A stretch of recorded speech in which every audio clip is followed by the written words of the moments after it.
राधे राधे। ओम भगवती वासुदेवाय नमः। कार्तिक मास अध्याय 35वां।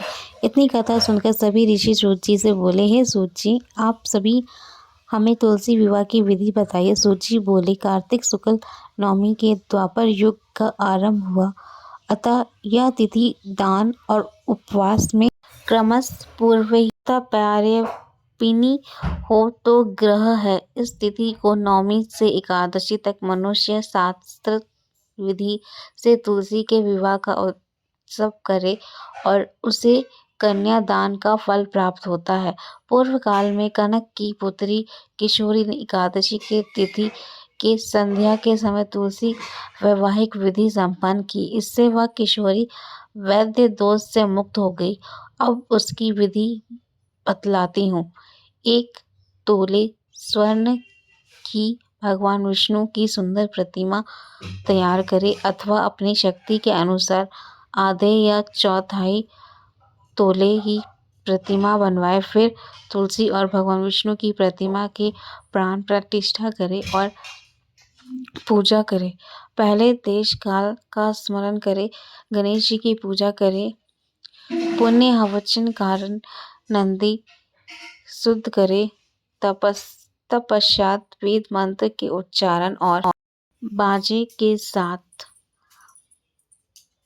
भगवान विष्णु की प्रतिमा और तुलसी जी की प्रतिमा को निकट लाकर रखे। प्रतिमा को रखकर उस समय भगवान का आवाहन करें।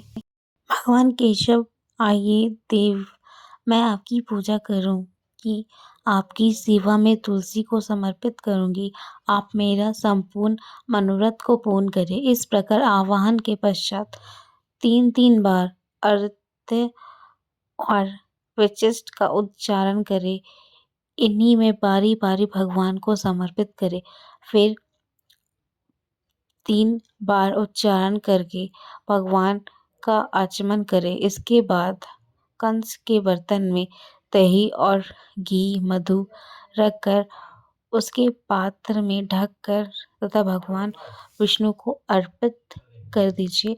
इस प्रकार वासुदेव को आपको नमस्कार करना है। या दही, घी तथा शहद के मिश्रण को मधुपाक कहते हैं, ग्रहण कीजिए और अभ्यंग कार्य संपन्न कर गोधूली की वेल में तुलसी और विष्णु जी की पूजन पृथक पृथक करनी चाहिए। दोनों में एक दूसरे के सम्मुख रखकर मंगल पाठ करें। जब भगवान सूर्य की कुछ दिखाई दे हो तब कन्यादान का संकल्प करें और अपने गोत्र और पवर का उच्चारण करके आदि 3 पीढ़ियों का भी अवतरण करें। तब पश्चात भगवान इसी प्रकार कहे, आदि मध्य और अनंत में रहित त्रिभुवन पति पालक परमेश्वर, इस तुलसी दल को आप विवाह की विधि से ग्रहण करें। यह पार्वती के बीज से प्रकट हुई है, वृंदा की भस्म में स्थित रही है, आदि मध्य और अनंत से शून्य है। आपको तुलसी बहुत प्रिय है, अतः इसे आपकी सेवा में अर्पित करती हूँ। मैंने जल के घड़े को सींचकर और अन्य प्रकार की सेवाएं करके अपनी पुत्री की भांति इसे पाले और बढ़ाए। आपकी प्रिय तुलसी मैं आपको दे रही हूँ, प्रभु आप इसे ग्रहण करें। इस प्रकार तुलसी का दान कर फिर उन दोनों को भगवान तुलसी और विष्णु जी की पूजा करें, विवाह का उत्सव मनाए। सुबह होने पर पूर्ण तुलसी और विष्णु जी की पूजन करें। अग्नि स्थल पर उनमें से मंत्र से खीर, घी, मधु और तिल मिश्रित हवनीय द्रव्य की 108 आहुति दे। फिर वृक्ष होम कर पुरोहित दे आचार्य की पूजा करके होम की शेष विधि पूर्ण करे। उसके बाद भगवान विष्णु इस प्रकार प्रार्थना करें, हे प्रभु, आपकी प्रशंसा के लिए मैंने यह व्रत किया है। जंतर इससे आप नियुक्त हो और आप प्रसाद से पूर्णता को प्राप्त हो जाए। यदि द्वादशी में रखी का 4वां चरण बीत रहा है तो उस समय पारण ना करे। जो उस समय भी पारण करता है वह अपने व्रत को निष्फल कर देता है। भोजन के पश्चात तुलसी को स्वस्थ गलाकर गिरे हुए पत्तों को खाकर मनुष्य सब पापों से मुक्त हो जाता है।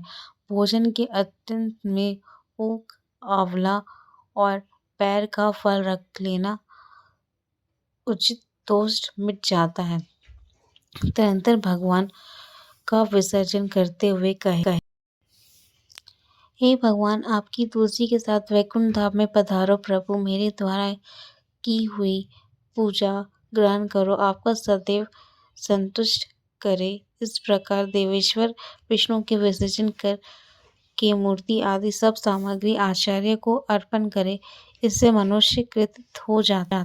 यह विधि सुनकर सूत जी ने कहा, ऋषियों से कहा, हे ऋषियों, इस प्रकार जो मनुष्य श्रद्धापूर्वक सत्य, शांति और संतोष को धारण करता है, वह भगवान विष्णु को तुलसी दल समर्पित करता है, उसे सभी पापों का नाश हो जाता है और वह संसार के सुखों को भोगकर अंत में विष्णु लोक को जाते हैं।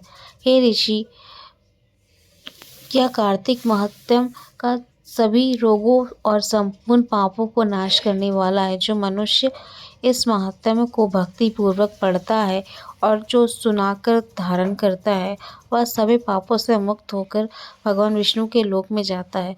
जिसकी बुद्धि खोटी हो तथा जो श्रद्धा से हीन हो, ऐसी किसी को भी मनुष्य को यह महात्म्य नहीं सुनना चाहिए। इसी प्रकार कार्तिक मास 35वां अध्याय तात्पर्य पूर्ण हुआ। ओम भगवते वासुदेवाय नमः।